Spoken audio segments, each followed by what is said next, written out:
بسم اللہ الرحمن الرحیم۔ السلام علیکم۔ جس وقت بلایا گیا طبیب کو تو طبیب نے کہا یہ تو زہر ہے، اور زہر جان بوجھ کر لگایا گیا۔ بہرحال امام حسن کو شفا بھی ہوئی اور مدینہ آئے، اور اب کی مرتبہ جو تیسری بار زہر دیا گیا وہ ہیرے کو کاٹ کر امام عالی مقام امام حسن رضی اللہ تعالی عنہ کے مشکیزے کے اندر ڈال دیا گیا۔ امام حسن رضی اللہ تعالی عنہ 27 سفر کی رات سوئے ہوئے تھے، اچانک نیند سے بیدار ہوئے۔ حضرت سیدہ زینب رضی اللہ تعالی عنہما عبادت میں مصروف تھیں۔ آپ امام علی مقام نے نیند سے بیدار ہو کر حضرت زینب رضی اللہ تعالی عنہما کو آواز دی، اور حضرت سیدہ زینب امام کی طرف متوجہ ہوئیں۔ حضرت امام علی مقام حسن رضی اللہ تعالی عنہ فرمانے لگے، میں نے خواب میں نانا جان اور اماں جان اور ابا جان کو دیکھا کہ وہ مجھے جنت کی سیر کرواتے ہیں۔ میں نے نانا جان سے عرض کیا کہ آپ صلی اللہ علیہ وسلم میرے حالات سے باخبر ہیں۔ مجھے تماچے لگائے گئے، میرے پیروں تلے سے مسلح کھینچا گیا، کتنا ستایا گیا۔ میرے سامنے اس وقت مدینہ میں میرے والدین کو گالی دی جاتی ہے۔ یا رسول اللہ صلی اللہ علیہ وسلم، میں اس دور سے گزر رہا ہوں۔ آقا دو جہان صلی اللہ علیہ وسلم نے فرمایا کہ صبر کرو، تم بہت جلد ہم سے آ کر ملنے والے ہو۔ امام عالی مقام حسن رضی اللہ تعالی عنہ نے ایک اور خواب دیکھا کہ آپ رضی اللہ تعالی عنہ کی پیشانی پر بسم اللہ شریف لکھی ہوئی ہے۔ یہ خواب جب لوگوں نے سنا تو خوش ہوئے، لیکن آپ رضی اللہ تعالی عنہ کے شاگرد سعید بن مسیب نے سنا تو آپ نے فرمایا، مولا اگر یہ خواب کی تعبیر پوری ہو گئی تو سمجھ لیجئے کہ آپ بہت جلد اس دنیا سے جانے والے ہیں، کچھ ہی دن بچے ہیں۔ یہ خواب تو تھا ہی، سب لرزے ہوئے تھے، اور اس خواب نے اور لرزا کے رکھ دیا۔ امام حسن رضی اللہ تعالی عنہ نے کہا کہ بہن میں نے خواب دیکھا ہے۔ حضرت سیدہ زینب رضی اللہ تعالی عنہ نے پوچھا یہ کیسا خواب ہے؟ امام نے مشکیزہ لانے کا کہا، اور مشکیزے سے جب پانی پیا تو مشکیزے میں موجود جو ہیرا کاٹ کر ڈالا گیا تھا وہ آپ رضی اللہ تعالی عنہ کے پیٹ میں چلا گیا۔ روایات میں آتا ہے کہ مورخین لکھتے ہیں کہ آپ رضی اللہ تعالی عنہ کے کلیجے کے 70 ٹکڑے ہو گئے، بعض نے لکھا کہ 80 ٹکڑے ہوئے، بعض نے لکھا کہ آپ علیہ السلام کی آنتوں اور کلیجے کے 100 سے زیادہ ٹکڑے ہوئے۔ جب آپ رضی اللہ تعالی عنہ کیا کرتے تو وہ ٹکڑے ہو کر گرتے۔ سوچئے ذرا یہ ہیرا کیا ہوتا ہے، اس کو کانچ پہ چلائیں تو کانچ کٹ جاتا ہے۔ یزید صرف قاتل حسین رضی اللہ تعالی عنہ ہی نہیں بلکہ قاتل حسن رضی اللہ تعالی عنہ بھی ہے۔ اس پر تو سب اتفاق کرتے ہیں کہ سازش یزید کی ہی تھی، لیکن زہر دیا کس نے، اس پر تاریخ خاموش ہے۔ حضرت مولانا حسن بریلوی رحمۃ اللہ علیہ نے ایک عورت کا نام لکھا ہے، لیکن مفتی جلال الدین سیوطی نے اس پر خاموشی کا حکم دیا۔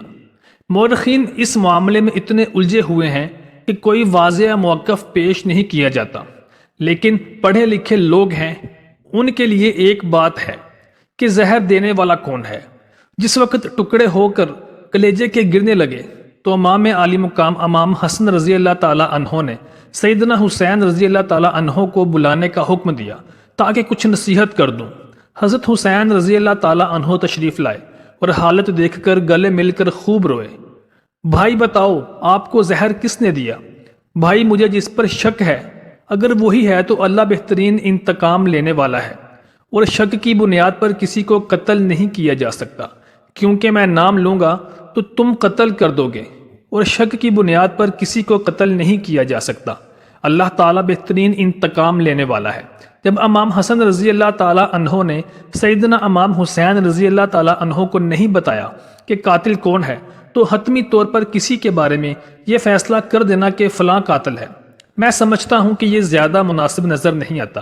بہرحال جب صبح ہوئی اور لوگ جمع ہونے لگے تو اس وقت امام حسن رضی اللہ تعالی عنہ نے کہا، حسین میرا چہرہ کیسا نظر آ رہا ہے؟ امام حسین رضی اللہ تعالی عنہ نے روتے ہوئے فرمایا کہ بھائی آپ کا چہرہ ہرا ہو گیا ہے۔ مسکرا کر کہا، اس تکلیف میں بھی مسکرا رہے ہیں حسن رضی اللہ تعالی عنہ، جس تکلیف میں لوگ ساری خوشیاں لوگوں کی چھن جاتی ہیں۔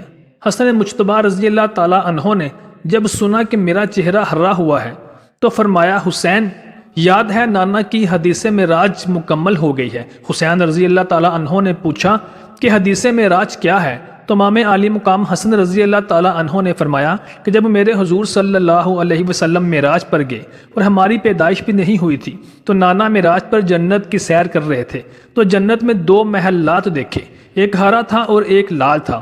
اس وقت رضوان جنت نے کہا کہ یہ رسول اللہ صلی اللہ علیہ وسلم جاتے جاتے اپنے شہزادوں کے محلات بھی دیکھ لیں جن سے پوری جنت کا حسن دوبالا ہو جاتا ہے۔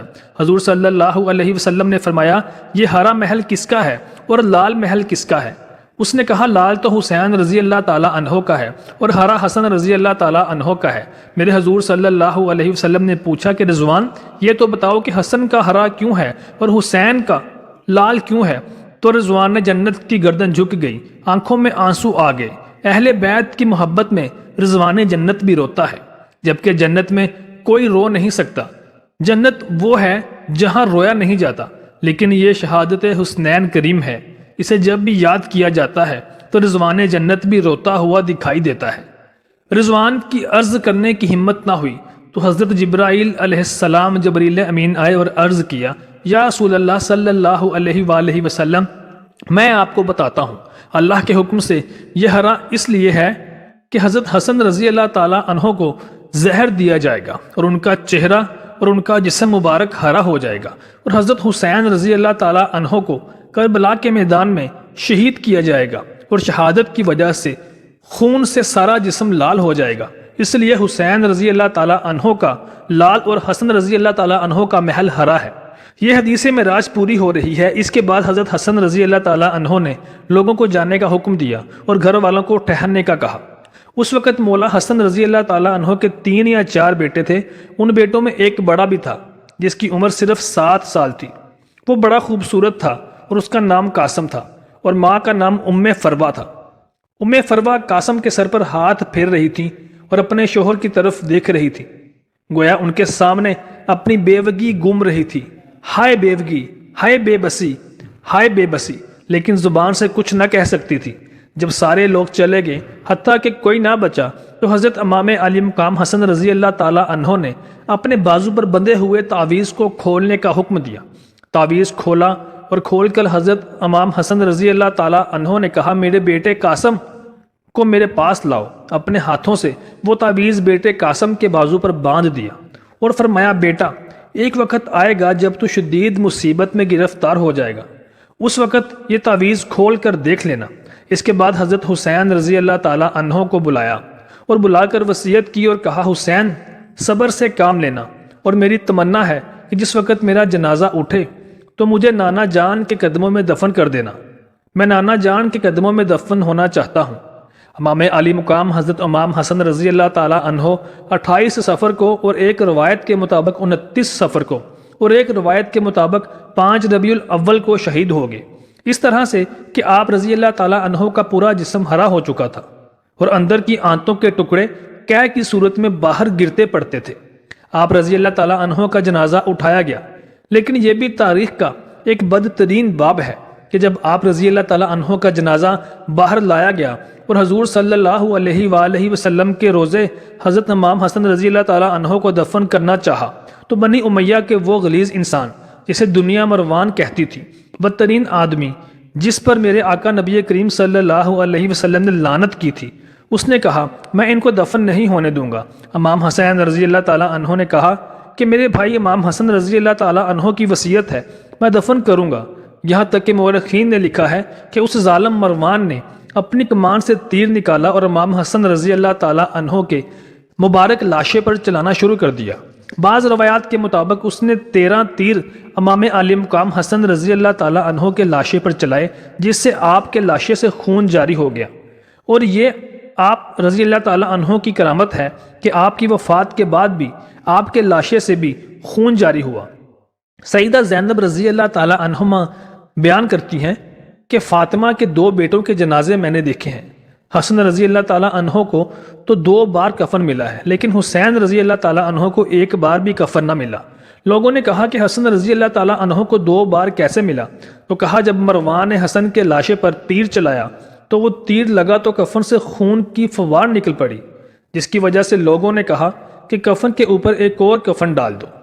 کسی نے امام حسین رضی اللہ تعالیٰ عنہ سے کہا کہ شہزادہ حسن رضی اللہ تعالیٰ عنہ کی یہ وصیت تھی کہ مجھے حضور صلی اللہ علیہ وسلم کے قدموں میں دفن کیجیے گا، لیکن انہوں نے یہ بھی تو کہا کہ اگر مروان آڑے آئے تو مجھے میری امی جان کے قدموں میں دفن کر دینا۔ آپ رضی اللہ تعالیٰ عنہ اس پر بھی عمل کر سکتے ہیں۔ پھر امام علی مقام امام حسین رضی اللہ تعالیٰ عنہ نے اپنے بھائی امام حسن رضی اللہ تعالیٰ عنہ کو سیدہ فاطمہ الزہرا رضی اللہ تعالیٰ عنہ کے قدموں میں دفن کر دیا۔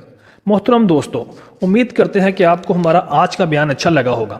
برائے مہربانی ہماری ویڈیو کو لائک شیئر کیجیے گا اور چینل کو سبسکرائب کر لیجیے گا۔